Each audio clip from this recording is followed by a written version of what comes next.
اذان کا جواب دینا شرط ہے، سنت ہے یا واجب ہے؟ بہار شریف میں لکھا ہے کہ اذان کا جواب دینے کا حکم ہے۔ جب اذان دی جائے تو اس وقت بات چیت، کام کاج جہاں تک ممکن ہو روک کر اس کا جواب دے، ثواب بہت ہے اس کا۔ مدینے کے تاجدار صلی اللہ علیہ وسلم نے ایک بار فرمایا، اے عورتوں، جب تم بلال کو اذان و اقامت کہتے سنو تو جس طرح وہ کہتے ہیں تم بھی کہو کہ اللہ پاک تمہارے لیے ہر کلمے کے بدلے 1,00,000 نیکیاں لکھے گا اور 1,000 درجات بلند فرمائے گا اور 1,000 گناہ مٹائے گا۔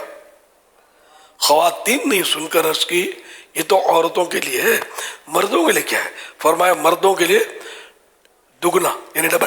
ابھی جو حدیث ہم نے سنی اس کی تفصیل سن لیجیے۔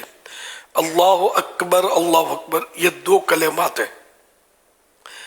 اس طرح پوری اذان میں کل 15 کلمات ہیں، 15 الفاظ ہیں۔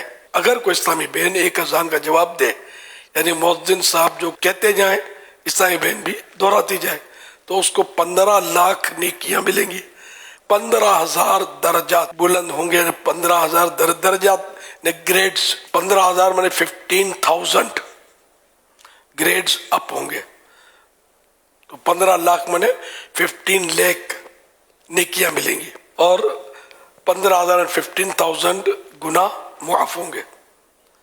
اور اس طرح بھائیوں کے لیے یہ سب دگنا ہے، ڈبل ہے۔ فجر کی اذان میں 2 مرتبہ الصلاۃ خیر من النوم بھی ہے، تو یوں فجر کی اذان میں 17 کلمات ہو گئے، 17 ورڈز ہو گئے۔ اور اس طرح فجر کی اذان کے جواب میں 17 لاکھ نیکیاں، 17,000 درجات کی بلندی اور 17,000 گناہوں کی معافی ملی۔ اور عیسائی بھائیوں کے لیے دگنا۔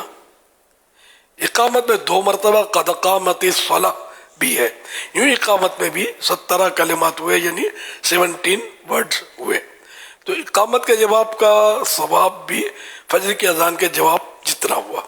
الحاصل اگر کوئی اسلامی بہن اہتمام کے ساتھ روزانہ 5 نمازوں کی اذانوں اور 5 اقامتوں کا جواب دینے میں کامیاب ہو جائے تو اسے روزانہ 1,62,00,000 نیکیاں ملیں گی، 1,62,000 درجات بلند ہوں گے اور 1,62,000 گناہ معاف ہوں گے۔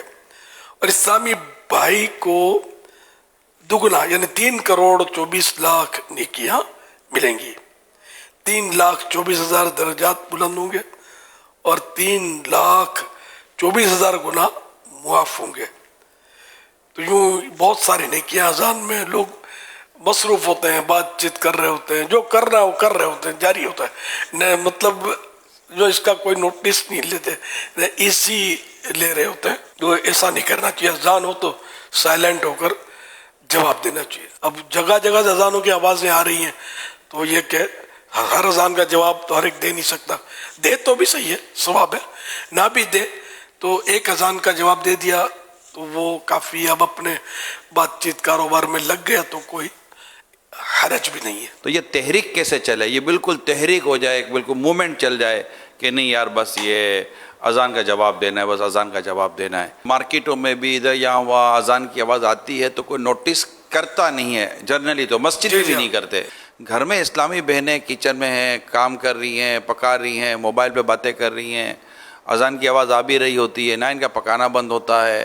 میں نہیں کہتا بھائی مطلب کہ سالن جلنے دے یا دودھ ابلنے دے، بھلے باہر نکل آئے، لیکن اگر ان کا مائنڈ بنا ہوا ہوگا کہ یار ہمیں اذان کا جواب دینا ہے اور یہ اتنی کروڑ نیکیاں، یہ لاکھوں درجات کی بلندی اور گناہوں کی مغفرت اور یہ بخشش کی جو باتیں ہو رہی ہیں، تو یہ تو روزانہ کی بنیاد پر، تو یہ پوری میں خود یہ بھی جیسے آج کوئی ایسی تحریک چلے، ہماری اسلامی بہنیں تحریک چلائیں، ہمارے اسلامی بھائی تحریک چلائیں کہ اذان کا جواب دو، اذان کا جواب دو، تو اگر یہ ہم خاموش ہو جائیں گے اور ایک بھی میں نے دیکھا ہے کہ اذان کا جواب دینا شروع کر دیتا ہے، وہ ہو تھوڑا مین، بعض اوقات جو صدر مجلس ہوتے ہیں نا، جو مین اسلامی بھائی ہوتے ہیں یا کوئی مین فرد ہوتے ہیں، اگر وہ خاموش ہو جاتے ہیں نا تو میں نے دیکھا ہے کہ عام ساتھ بیٹھے ہوئے بھی خاموش ہو جاتے ہیں، وہ تھوڑا سا اشارہ کرتے ہیں، اذان کا جواب دے دیتے ہیں۔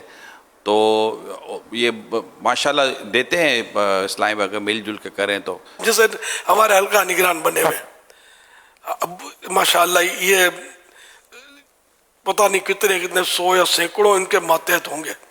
اب اگر یہی بات چیت کرتے رہیں گے مثال کے طور پہ تو ماتحت ہوگا نا ترکیب میں آئے گا نہیں. اور یہ سارے سائلنٹ زون میں چلے جائیں گے یار اذان جواب دینا اپنے کو. تو اب اذان کا جواب جو ہے بھائی اس کی آپ نے مہم چلانی ہے انشاءاللہ. جواب اذان کی تحریک جاری رہے گی انشاءاللہ.